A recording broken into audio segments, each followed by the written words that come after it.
phone call into the KFAN hotline any minute from the Wild president of hockey operations, Bill Guerin. We'll talk about his team in terrific position as we prepare for the Olympic break.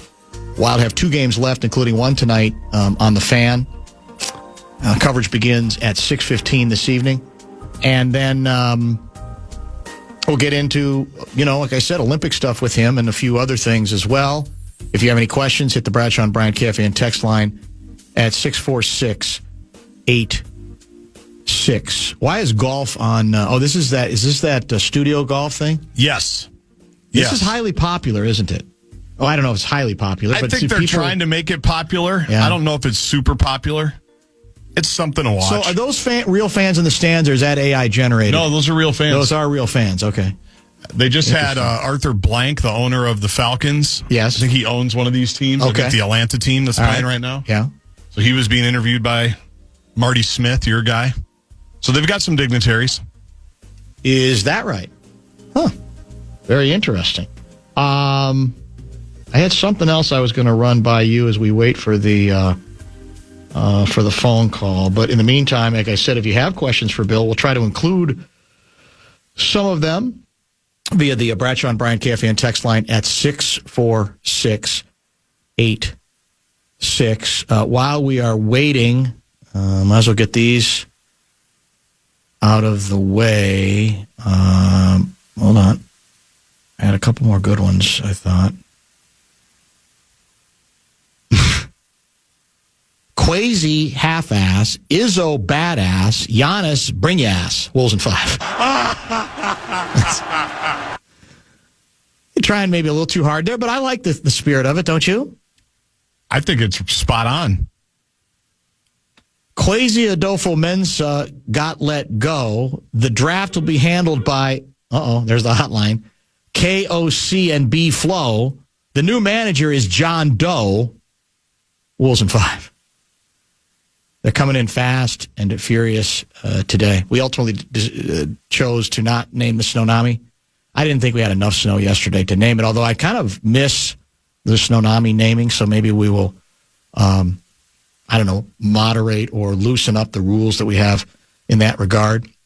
Bill Guerin now joining us via the Connecticut Water Systems hotline, and as we welcome you back to the program, I want to start where I often start, a tweet directed at you, quite frankly, from Michael. From you love those, from Michael Russo, and he is referring to the new Netflix documentary, yet another documentary on the miracle of Lake Placid. Here's what he writes: If Bill Guerin and Mike Sullivan are smart, watching this doc should be the homework assignment for each USA player flying to Milan on Saturday. So will you take up his advice? Only if we were as smart as Mike. That's correct. Which is doubtful. Who is? I could only hope to be one day as smart as members of the media when it comes to the game of hockey. Well, let me ask you this.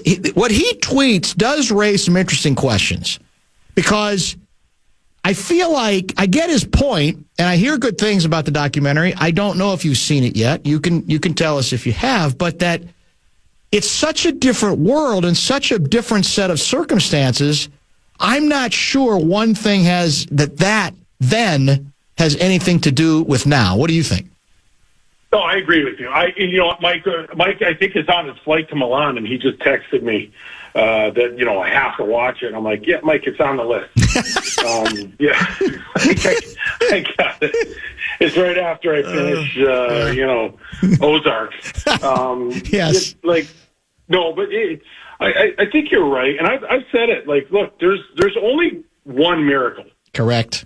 And that's the guys in 1980. Totally different set of circumstances. Those guys are the They're on a pedestal all on their own. That will, to me, in my mind personally, that will never change. Those guys. No question. I was 9 years old. That's what I was going to ask you. I thought you were 9 or 10. Yeah. Huge. Right. That was a huge impact in my life and my love of hockey, and that's why I'll put those guys on a pedestal. And if we hope to win. We hope to win gold, but we're NHL players. We're older guys. We're not a bunch of college kids taking on, the Soviet Union. It's just different. It will, like you say, that's why it stands out. It will never be duplicated. Yeah. Because the conditions, the circumstances are so different. So I think it's almost a fool's errand to try to. This doesn't mean a lot, as you know. It doesn't mean you can't, have a great story and maybe even make a great movie, for God's sake, over what you do. Yeah. But the innocence of it, as you said, the ages of those players going up against the commies, the whole bit is different. You mentioned it resonated with you. You're 9 years old. What do you remember about how closely you followed it and how it hit you? The win and how special it was and how big it was. It was just amazing. Like, everybody knew what we were up against. And I remember Ruzione's goal. I remember Mark Johnson's goal at the end of at the end of the second period. That was a huge one. How impactful it was, and just knowing as a little kid, that's what I want to do.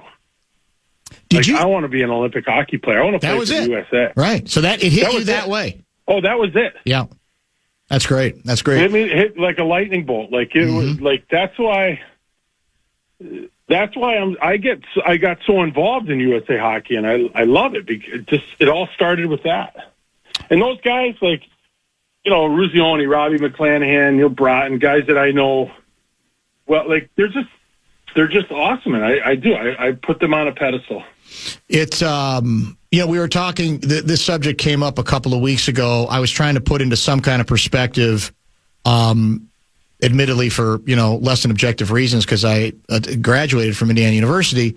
The football run of Cignetti the last 2 years, and I, like a lot of people, look at it as, well, this has to be for a short period, relatively short period. This has to be literally one of the greatest coaching efforts in the history of all sports. And I started coming up with, okay, give me some others. And quite frankly, Herbie Brooks in 1980 was another one. Now, that's even a shorter amount of time, but it to me, it's the same sort of thing where you find a way to figure something out in short order. And did you ever get to know Herbie at all? Herb Brooks? Yeah. Herb was my first professional coach. Oh, that's right. When I signed with New Jersey, he was in Utica. And then I played my first full season in the NHL for Herb. And then I played for him at the 2002 Olympics in Salt Lake City. So, yes, I knew Herb really well. And you know what? It was cool because I felt like I knew two different Herbs. The one in 91-92 yes. season, and then the one 10 years later in 2002 where he had kind of, I don't want to say, mellowed, for lack of a better word. And we saw the human side of him a little bit more, and the sense of humor, and, he gave everybody a pen and said, gentlemen, you're going to write your story. You're going to write the story. You're going to write the ending to this story. And he was just, he was awesome. He was an awesome guy. If you could ever figure him out, and it's a good way to put it. But he always kept you on your toes. Yeah, yeah. Well, and you know what? He was ahead of his time in a lot of things, and he was just smart. He liked being around smart people too. You mentioned how different he was. So the first time around, what stood out? I mean, how feisty was he? How difficult was he? Was he impossible to deal with first time around? Because, the stories are legendary about how difficult, no question how that he was considered by a lot of people a hockey genius, but also how difficult he could be also to be around at the same time. Yeah, when we were talking to him, he was talking about training and skating and single leg strength and plyometrics and all these things that weren't really in the game yet. And years later, that's how people train. And he was doing this 30 years ago. he knew the game, loved the skill of it. Yes. And hated the there are parts to the NHL that are just really simple and we would fight and antagonize and do all this and that. And yep. He didn't like that. He didn't love that. Yep. It was just, he wanted to focus on the game. And the other thing, he used really big words that 21-year-old Bill Guerin did not understand. Oh, that's great. I remember we had a meeting one night in the Cow Palace when San Jose first came in the league, and he was telling us in between periods that our team had no synergy and we had to find synergy, and he kept putting his hands interlocked together and saying synergy, synergy, synergy. And he leaves the room and everybody looks at each other and so, what does anybody know what the hell synergy means? Oh, that's so perfect. Yeah. It was typical him. He was, and obviously, as you know, he ended up spending a lot of time here. We used to have him on the radio. Billy, you want to talk about a great interview and a guy who wasn't afraid to mix it up, would get feisty, get really cranky with me. I know this will shock you on some occasions. Shocker. But it's what you want because you don't know where it's going to go, and he's not going to hold a grudge either. He's just going to, if he's mad at you, he's going to get out of his system and move on with others. It's such a, we talked about this. It's hard for me to believe he's been gone as long as he is. He was so young. The whole story, it's such a loss, especially here, as you know, to the hockey community. I'd even like him being around now, just watching your whole deal and what you're doing with this team. And, it's just he's one of those guys who's irreplaceable. Yeah, he is. And it was a tremendous loss. And I would love for him to be around now, for me to lean on, right, and to talk to, and to he was an American icon. It was very, very tragic in how we lost him. All right, so here's your toss-up question. At this point, do you feel greater pressure as the president of hockey operations for the Minnesota Wild, or as the architect, the guy in charge of whatever happens in Milano for during the Winter Olympics, U.S. hockey team? Oh man, some days I feel like I'm double dipping on that. Yes, but yeah, I think right now probably for the Olympics, just because there's been so much buildup and we've been waiting for this for so long, and it's finally here, and it's a short tournament, so we got to be ready and hit the ground running and ready to go. So I think more pressure for that right now. Well, that you hit on the key point for me, because that's where I want to go next. It's such a different challenge because there is no easing into it, right? That's the whole point, man. You pretty much got to hit the ice running pretty hard, or you find yourself a little bit behind the eight ball. There's no time to sort of get your skates under you. Yeah, and that's why when we were building the team and picking it and all that stuff, I put such a great importance on chemistry and guys that can accept roles and things, because we don't have time to go through all that stuff. Mm-hmm. We had good chemistry at the Four Nations. I'm not going to mess with that too much, because that's really an important ingredient to having success here. So,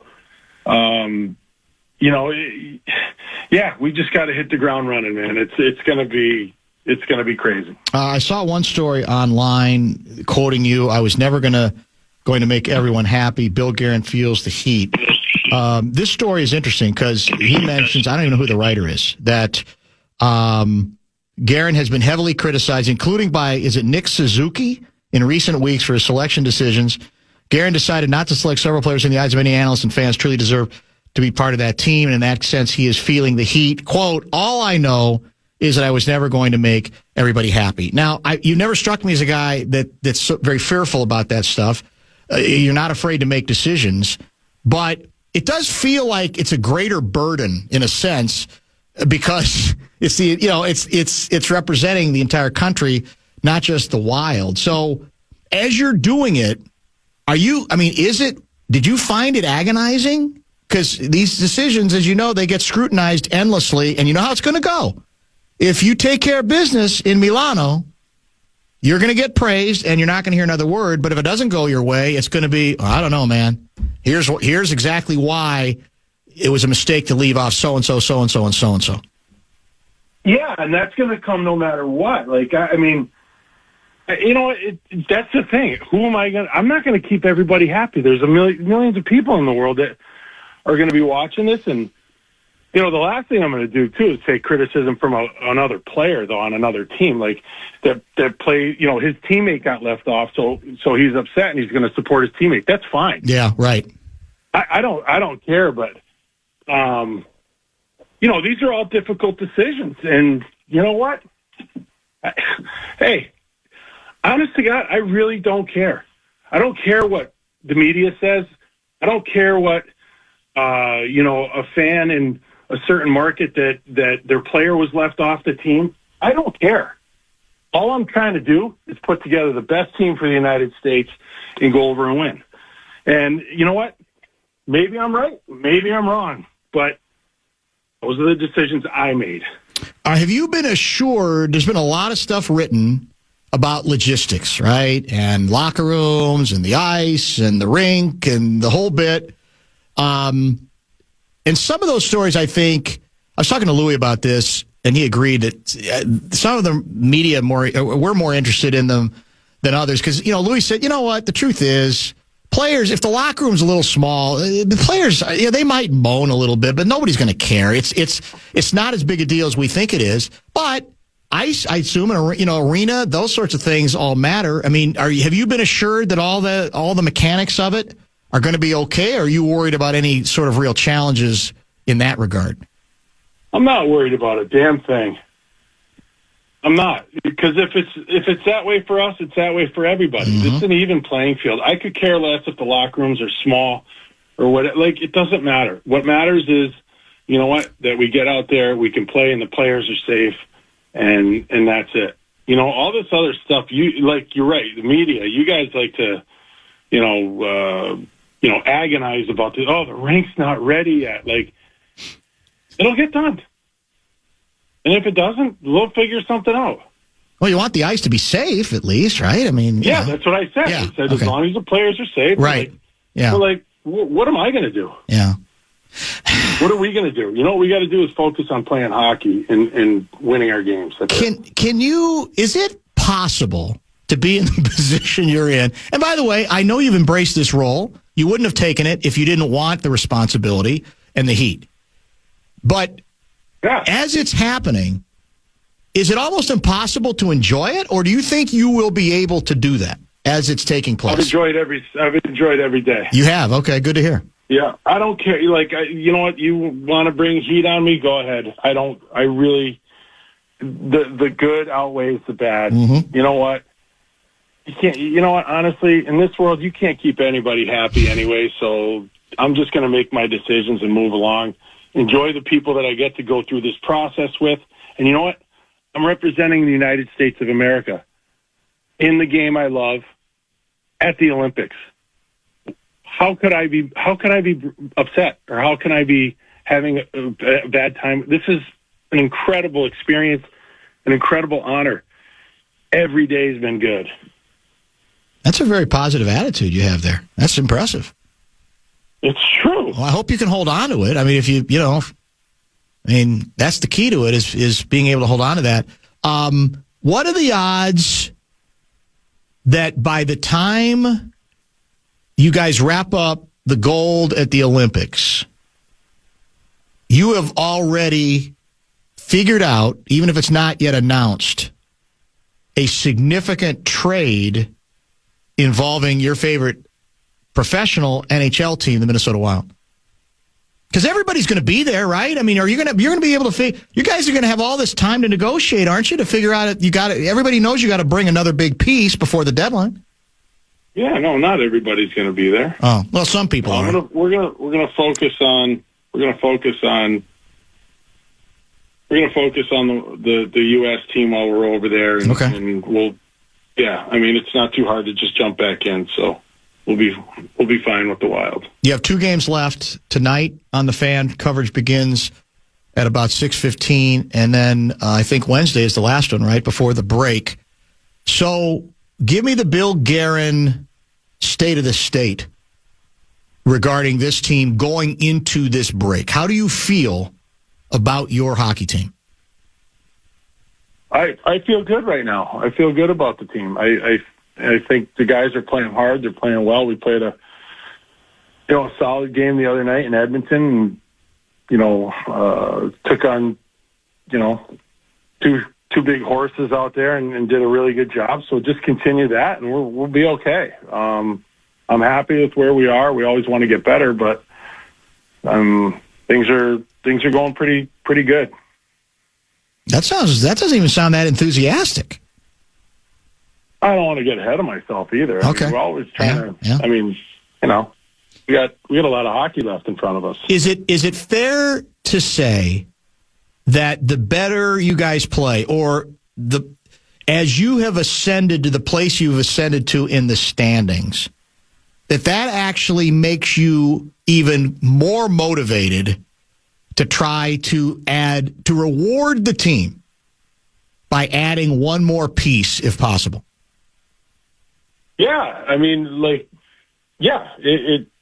I'm motivated, and I would love to do it. It's just, whatever we do has got to make sense for us, and I don't want to make any stupid moves, but I definitely want to, try to add to the team, and our place in the standings, and more than our place in the standings, the way we're playing is the motivation. It's not just, I mean, the place in the standings comes because of the way you're playing. So, if that makes any sense. It does. Yeah, I think that does make sense, because I've always felt that it's I guess understandable, but sometimes dangerous to, if a team is struggling, say, all right, we need something to shake us up that I think will put us in that better spot, because that has been known to happen over the years in various sports. But a lot of times it's fool's gold, that you're asking for more than that one player can deliver, and that you're not being honest about the fact that, no, the core that we have right here, we got to get them to play better regardless first before we do it. So to me, to that extent, you're in a good scenario in that regard. Yeah, absolutely. I mean, that comes first. I mean, they, if we continue to go along like we were in October, that Quinn Hughes trade was not happening. Right. Good point. Yeah, it just wasn't. And the way that they played in November, early December, okay, now we're in. So, how do I ask this question delicately in a way that there's a decent chance you'll answer it? Just ask it. I'll just ask it. Okay, so one of the things that's been reported recently, Louis has talked about this. A lot of people say, okay, well, if there is any hope of adding another, here's what I've been told by the hockey insiders. They say, experts? The so-called experts, they say, in an odd sense, when you make a move as big as you already did, that you're almost obligated to make sure that move is maximized by making one more big move. But the comeback to that was, well, how many assets do you have left? At what price? So what I've been told by the hockey insiders is, here's what's changed. There might be willingness, if necessary, to move on your young goaltender. Even if you love him and even if you don't want to do it, that if it comes to it, that might be something you have to consider. Can you speak to that? I've always said, if there's a chance to make our team better, I will. I've always said that. And I mean, that includes everybody. Right. It's not just Wally. It's not like that kid's a stud. He's a really good goalie. I love putting two goalies in. I love putting goalies in rested every single night. And that's a luxury. That's a benefit to us. So I'm in no rush to do that. Sure. No, I understand that. These are things that are thrown out there that are so, like, you know what? It doesn't take much thought to look at our roster and say, like, oh, they could trade Wallstead. Mm-hmm. Well, no kidding. Like, of course we could. Like, it's just, that's not like a bold statement. No. That's just obvious. Yeah. Well, I think You it's know what got, I mean? yeah, Like, it's it's true. not- I think it's gotten some attention really for two reasons. One, he's emerged. Because it makes sense. It's, Exactly, yeah, here's a yeah. chip they already have a goalie. Here's a chip they can play. No kidding. But he only becomes a chip because he's playing better, right? I mean, that's part of the story. I think that's part of it. Yeah. We've already we're way past that. We have him traded on this show, and we have, obviously, Flower coming back to be the backup goaltender the rest of the season once you make the big move to add a frontline center. Yeah. I mean, again, those are all things that, I mean, when you look at it, hey, we could, there's so many things like that you can go through and just say, oh, what about this? What about that? Yeah, it makes sense. Like it does. I'm not saying anybody's wrong for thinking that, but I'm just saying it's obvious. What actor will Billy Guerin choose to play him in the Miracle 2 movie? Who should play you when you guys take home the Brad hardware? Pitt, of course. Brad Pitt. There you go. That makes all the sense in the world. Are you familiar? John C. Reilly. Well, that might be more like it. That's possible too. Yeah. Are you familiar with Lavelle E. Neal III? Yes. Okay, so we have Lavelle on for every Friday. We've had him on for, Guardsy, what do you think, 20 years? Easily. 15, 20, maybe Easily, 25, yeah. for God's sake. I've been on this too long, actually. Anyway, Lavelle has an interesting theory regarding his Olympic visits. I used to cover Olympics, but I never was smart enough to come up with this idea. So the Lavelle E. Neal rule of traveling to the Olympics is that inevitably you're going to have to come back with some trinkets, right, from some mementos that either you're bringing back for yourselves or your loved ones, etc. So you're going to need some extra room on the back end on the return journey. So the Lavelle plan to create that room is to leave all of his underwear in his hotel room in that International Olympic spot. So then that space is available for trinkets, whatever. Is it possible Bill Guerin will adopt the Lavelle E. Neal III underwear rule when he travels to Milano? I don't wear underwear, so it doesn't help me in this situation. I asked. It's a perfect answer. That's I'll the leave perfect my answer. Leave your socks. That's it. Maybe a couple extra shirts. Will you have? I'm guessing you're going to have a lot of requests, though, right? For like caps and hoodies and all that kind of stuff. You know what? I've been through this before. Yeah. And you know what? The more people you try to take care of, the bigger pain in the neck it is. I'm sorry. It just is. And I take care of my family right now, and if I have extra stuff, then great. But I'm going over there to work. Yeah. It's not I'm not going to the Olympics like that. I'm going I'm working. Huh? That's probably what people who love this team want to hear. Although I will admit, Guardsy and I were kind of hoping maybe for a really cool U.S. Olympic hockey team hoodie or two. Yeah, like a polo or something. Yeah. Oh, God, that would be... there's another media personality that you know very well that's asked for things, too, and I'm going to give you the same answer that I gave him. Uh-oh. No. Not a chance. Do we get like a discount at like teamusa.com? Is there like a code we can use to get like 20% off? Hell, even Louis, I thought brought me back something from one of the Olympics. I don't know. Louis likes you more. That's true. He does. That's a really good point. That explains it. That actually explains it. Yeah, that's for sure. Yeah. All right. Well, when are you leaving? I'm leaving Thursday. Thursday. So our not request but demand is if we can't get a hoodie, if you're not going to give us, we need like a hoodie, phone call. We got to have how long does the competition go on? Actually, is it 12 days? More than that? Yeah, gold medal games are 20 seconds. Okay, so whatever that is. I get it. You're busy. You're going to have other priorities, but we have to have you on the ground there at some point. Like, I don't know, once, twice, and we could keep it shorter. Like if you say, all right, I'll give you 8 minutes. We're not going to do our usual 30-minute Wagnerian opera. Whatever works for you, we will work with your people and you because you will be a great resource for us. And we're going to be watching this stuff start to finish. So, yeah, we might be able to do that. all right, we'll figure something out. Your phone will work there. I can at least bug you and text you, and you can ignore me that way. Yeah, my phone will work there. Excellent. It will. Are you staying at Palatial? Like, what are the digs? Are you in like a Posh and Tony location? No, not quite Posh and Tony, but seriously, it'll be nice. It'll be nice. Place. Yeah. Safe travels. We really appreciate the time. Best of luck to the club. I know you're looking forward to it. We're all looking forward to it. And thanks for the time as always. You got it, my friend. Appreciate you. We'll talk soon. Thanks, man. That is the president of hockey operations for your favorite hockey team, Minnesota Wild. We, of course, are the home of the Wild as soon as tonight at 6:15. Back in just a minute.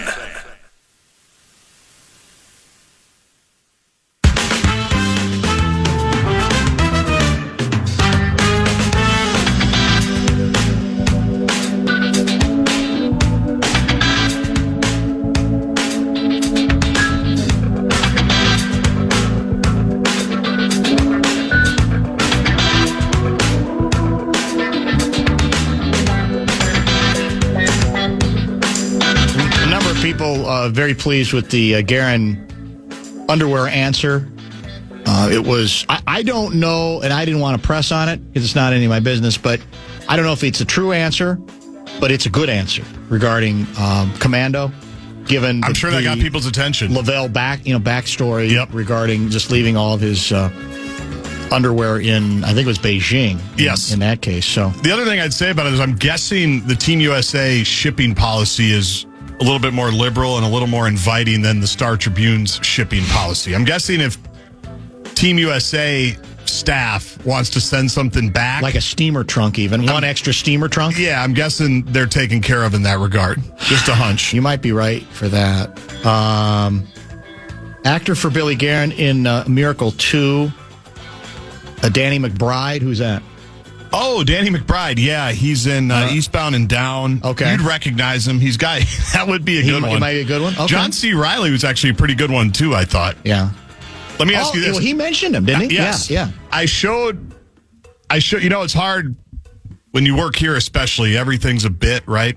Like literally everything. We just did the Lavelle underwear bit with the Wild president of hockey ops. So Louis yesterday, and Louis should join us tomorrow, tweeted about the Netflix documentary on the 1980 team that everybody's talking about, right? And said, it's spectacular. Everybody should watch it. And I had it in the chamber in the reply to Luigi, who played you? But he's still so mad. Well, he is. He's still bitter about it. About who played him in the Miracle movie, where he talked about that he walked out of the premiere and he's never watched it since. I deleted it. I showed some restraint. I said, because Louis on this high from watching the Netflix thing, and so I said, should I try to get him going? Because I thought it would have been a good way to get him going. No doubt. But there's also some things you don't, You could save it for when he starts getting cocky about the weather and mocking what we're enduring because he's looking at swaying palm trees. Right. Where you feel some vulnerability and you don't feel as sorry for him at all. That's true. Then you have it in your back pocket if you want to go back to it. Is it a long doc? Is it a couple hours? I don't know that, but it's on, as Billy said to Russo, it's on my list as well. I think for a little bit later this week. He very sarcastically did too. I want to see it. The issue is the obvious. There's been so many done. What's left? And sometimes there can be some new stuff. Somebody had texted that there's some new video and maybe some newer interviews. That's the question. Is there a different angle to carve out? Seems like there was. That has not yet been explored. And if you can find one, then all the better, because the story is timeless. I mean, if the story fades, it's just going to be because fewer and fewer people can relate to it directly because it didn't happen in their lifetime. And, he reminded us, Billy Guerin was 9 years old. I was not covering I think I would have been in Louisville then. So I was working the copy desk. So I wasn't covering any games or anything like that. So, and again, Louisville was not it's not, at the time I don't think, a hockey mecca. So it's kind of a little bit harder to follow there than it might have been other places. I am envious. I've had good fortune to cover a lot of great stuff and many Olympics over the years and a lot of other great sporting events. The Carl Lewis, Ben Johnson 100-meter dash in Seoul. I can remember it like yesterday. Man, that moment is just seared in my head. That scene, to be able to cover that and to be a part of that's tremendous. But I really do envy the people who are covering Lake Placid. For sure. And maybe didn't even know, that it was going to end up being what it was. Because there are a lot, it wasn't, I don't think it was, even though it was in the United States, I don't think it was covered by everybody nationally. But the people who were there, man, to have that memory, what that whole village must have been like. I covered hockey. I covered a Gopher Frozen Four in Lake Placid, I remember. In fact, I flew through Montreal to get there, and the scene was great even then because you had that sense of history. But to actually be there for that thing, I saw a tweet from, I think it's Mike Lupica, the longtime New York Daily News legendary columnist. I saw the same one. He covered all of it. Yep. Was Rosen there? I thought Rosen was there. I mean, he only tells us weekly. Yeah, he was there. And actually, his face appears in this documentary. Oh, it does, yeah. I think after one of the games. Like an interview scrum? Yeah, I think he's kind of on the bench. That's the other thing for a Minnesota media member. Yes, I'm sure that's why he was there, right? He's there he was covering that probably no matter what. All the Minnesota connections. There's so many of them. Yes. So it made a lot of sense. So, yeah, you can see young Rosen. Meatsauce texted, said it's 90 minutes and it's perfect. Perfect is what he said. Well, I did cover the 84 Winter Olympics. That was in Sarajevo, and it was a good story in of itself because I heavily concentrated on the team that follows and the pressure, obviously, that it didn't go well. No. I don't even think they got to the medal round. I don't remember, but it was not good. Lou Vero was the coach. He was a wreck by the end of it. He was a mess. It was impossible to live up, obviously, to that standard. But because of what 80 had done, that was the storyline. All right, can we have another one of those? Okay, let's just almost like it's a matter of course. And it didn't. The scene was great, but it didn't go very well for the U.S. team at all on that occasion. Let's get caught up, and we'll get to a number of texts on a number of very controversial subjects when we return. Just announced today, Dave Chappelle returns to Minnesota February 16th with a very special guest, Clips. Don't miss out on this one. It's a one-off, one-of-a-kind set, Grand Casino Arena in St. Paul, and tickets go on sale tomorrow at noon. All the details are at KFAN.com, keyword calendar.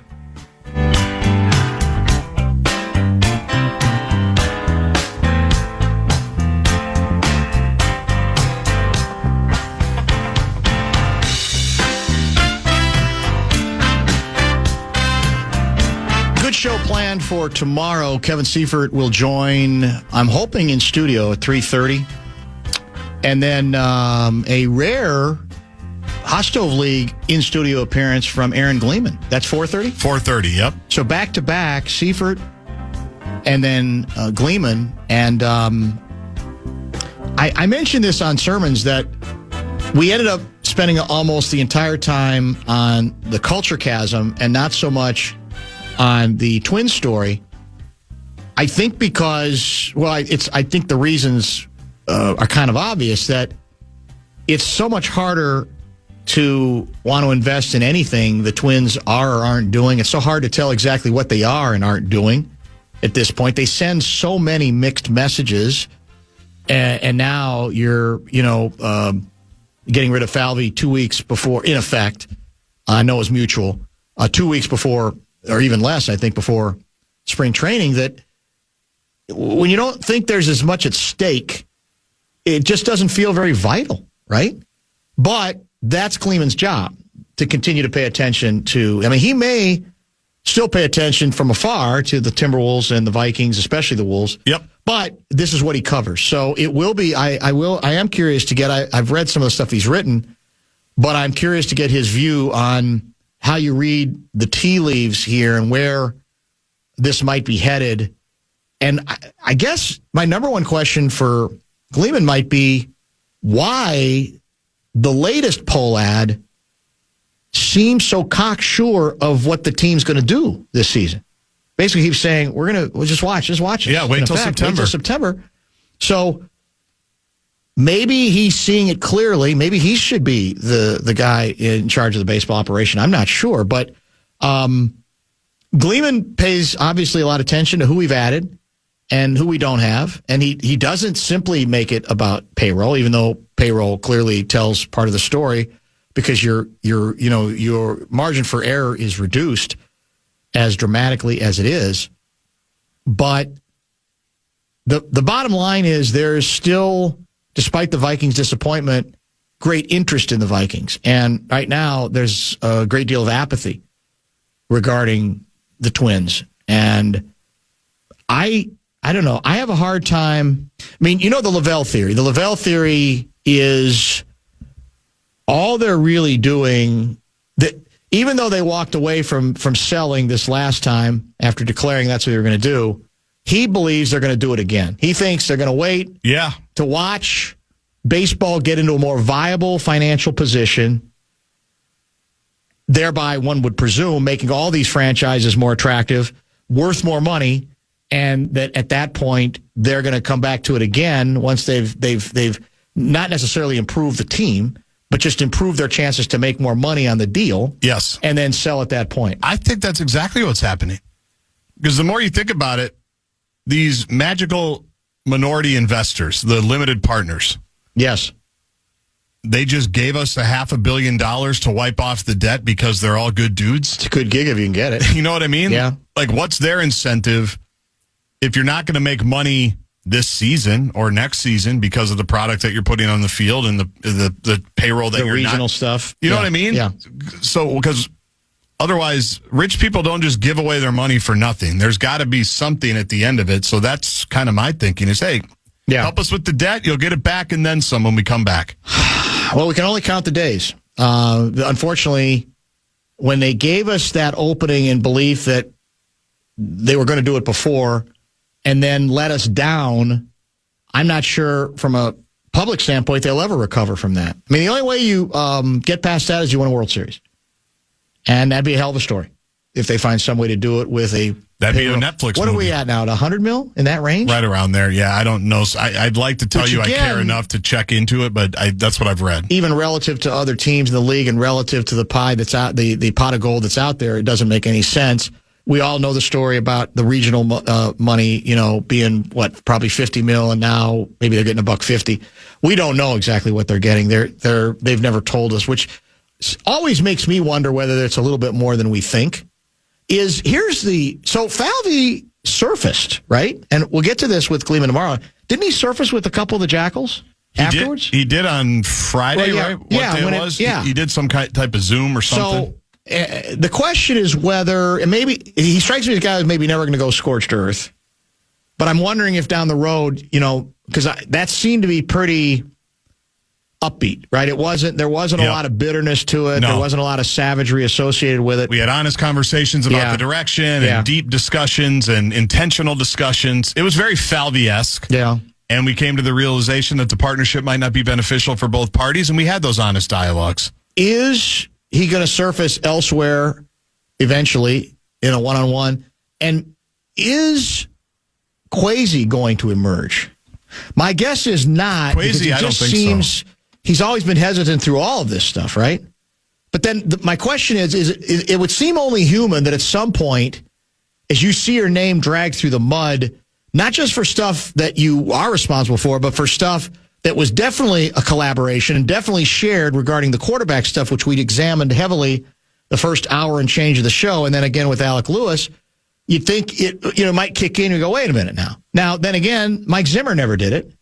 So that's true. Maybe he'll say it's not worth it, or I'll go in a different direction. I don't need to fight this fight. Some people have, and I didn't get to this with Alec, claimed that there was another coach on another team, either another coach or GM, who said that one of the biggest mistakes that Kwesi made was acknowledging his mistakes.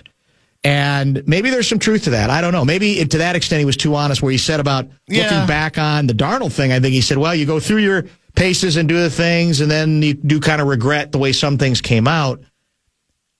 I don't know. I don't really buy that unless you think your bosses are watching and going, "Was this guy know what he's doing?" But you would think in any review situation, like you would think that would have come up internally anyway. You know, that Kwesi tells the Wilfs or whoever, Andrew Miller, the president, "Hey, you learn some things as you go through this." Like I read that and I said, "Well, so you're just supposed to never give anything and just never admit that you made a mistake ever? That doesn't seem productive either." Yeah, especially if we all know. Like, to me, that was a good acknowledgement that we're all watching. We all see the few amount of players that were drafted by Kwesi that are actually participating. It's not like he could fool anybody and say, "No, it was actually way better than you thought." So I actually liked that. He said, "Yeah, we learned some stuff. We moved through some stuff." Yeah. I don't know. Well, it always is easy to say what the anonymous guy said after the fact. You don't give him an opening. You know, you don't let him dance on your grave that way. Did it really have any impact? I'm not sure. I tend to think it probably wouldn't have mattered whether he'd been more careful or whether he was that direct or had been more careful about his response. Top of the hour break. We'll come back, wrap things up, prepare for Wild Hockey, and give you a little glimpse of what we have coming up later in the week and what you missed earlier in the show. Show Wrap is presented by American Pressure, commercial-grade pressure washer since 1975. It's the Bumper to Bumper Show Wrap.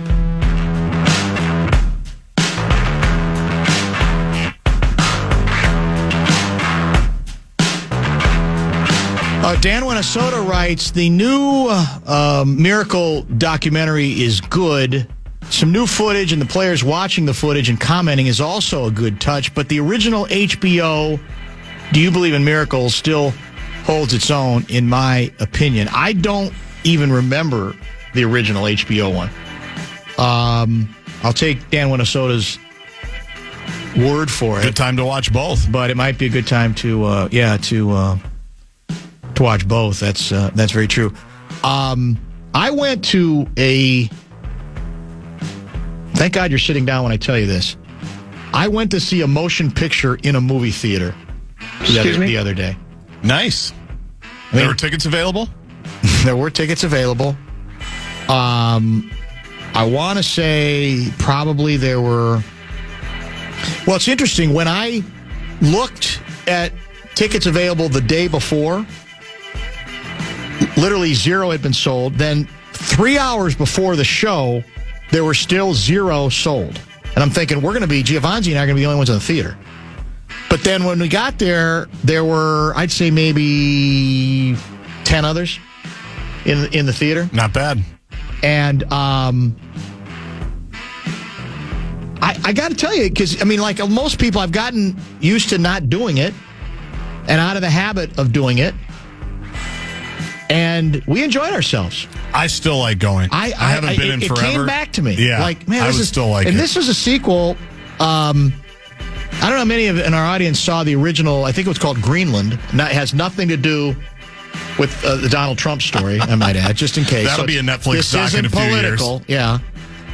It's a sequel to an action, end-of-the-world kind of drama. In fact, I'll have to look up the name of the sequel.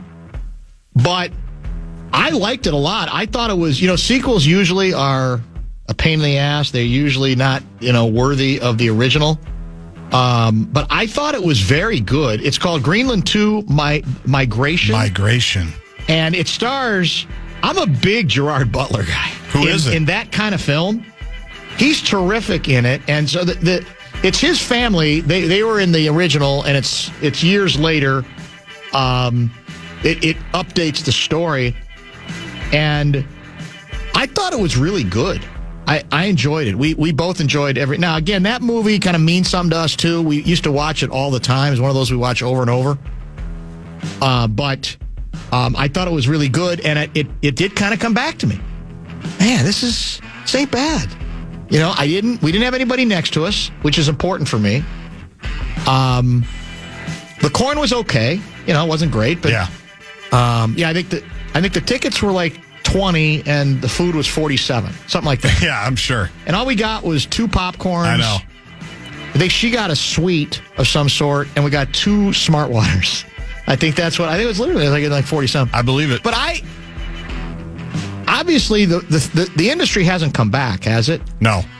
Not in that form. Not in that form. They're trying other things, obviously. Yeah, and for all I know, it's already in HBO. Like on one of the pay outlets, the streaming channels services. But I really liked it. Greenland too. Did you see what's doing well, despite getting panned by the critics? What's that? The Ivanka film. Melania. I mean, Ivanka. Melania, that's right. Not Ivanka. That's a different story. Yes, and somebody said, like, they have side by side the Rotten Tomatoes score. Yeah. Which is like, with the critics, which is like 8%. And then the viewers, the film-goers score, which is like 97%. And somebody's headline was, this is just like the election. It's true. And there's some truth to it. Yeah. And I have no idea if it's any good. Whatever, but I'm sure Kessler will give us his review on Wednesday. He probably will. That's very, very true, Davey. But I enjoyed We saw a sequel over the weekend at our house too. Yeah, Zootopia 2. Oh, Zootopia 2. Yeah. That's a big one for the kids. Oh yeah, we purchased it in the house Saturday night. Yeah. $29.99, whatever it is, and now we have it forever, which is great. It's great. It's a good sequel. Very good sequel. Nicely done. Hard to top Zootopia 1. No, but it is very hard. They were right up there. Right there? Yeah, they were right up there. It was a good film. Kwesi takes the fall. KOC telling all. Media jackals throwing everything against the wall. Wolves in 5. That's Alan from Afton. David from Marshall is disappointed that I didn't ask Bill Guerin the following question. Would he be interested in also being the Vikings general manager? That's not bad. It's frustrating. See if I had one other one. By the way, really good lineup today that included Alec Lewis at 4:30. In the 3 o'clock hour, Johnny Athletic filed a live report from Memphis. He is tracking the Wolves not because this is a particularly sexy matchup with the decimated Grizzlies, but because trade deadline's upon us, or close to it. It'll be Thursday at 2 Central. Yep. And that's why I think he's tracking the team not only there, but didn't he say Toronto next? He will be in Toronto, Toronto, just in case, because the Wolves are, as he confirms, and as we've talked about, that's my information as well, heavily involved in trying to see if there is a path to get Great Freak to come to Minnesota. I mentioned this yesterday. You'll appreciate this. It's an underrated part of the story that newer Wolves fans cannot probably appreciate.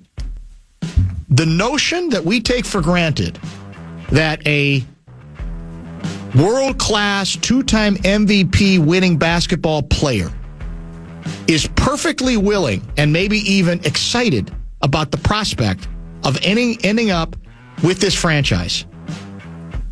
People who haven't been around this team from the beginning or close to it have no idea how absurd in that context it sounds. It's one of those things that's beyond any sort of comprehension if you go through most of the first 30 years of this franchise. And now it's, why wouldn't we? Which tells us that we are, if nothing else, literally a credible franchise, even if we don't have a title yet. Tweet from @Guardsy, January 29th. Giannis is interested in becoming a Timberwolf. Odds are slim, but that in itself says a lot about the perception of the club's future with Ant. Yeah, I agree totally. I get it. Not to be taken for granted. It is something to be treasured, and I know you do. Also today, great conversation with Bill Guerin. If you missed it, he joined between 5 and 5:30. Good Olympic stuff. Good miracle stuff. Good miracle stuff. A little bit of everything. He reminded us how, as a 9-year-old kid, that run in Lake Placid stuck with him from the very beginning. He will not be bringing us anything back, though. And he will not be bringing us anything back. And don't beg and don't ask. And he doesn't wear underwear. He also confirmed that as well. Lack of context there, probably, but there is contextual issue related to the question. I look at him so differently now. If you podcast. Tomorrow is Seifert in studio. Who else? Gleeman. Gleeman in studio. And Luigi in Florida, most likely. Luigi in Florida. So an outstanding lineup. We'll talk to you tomorrow at 3 o'clock.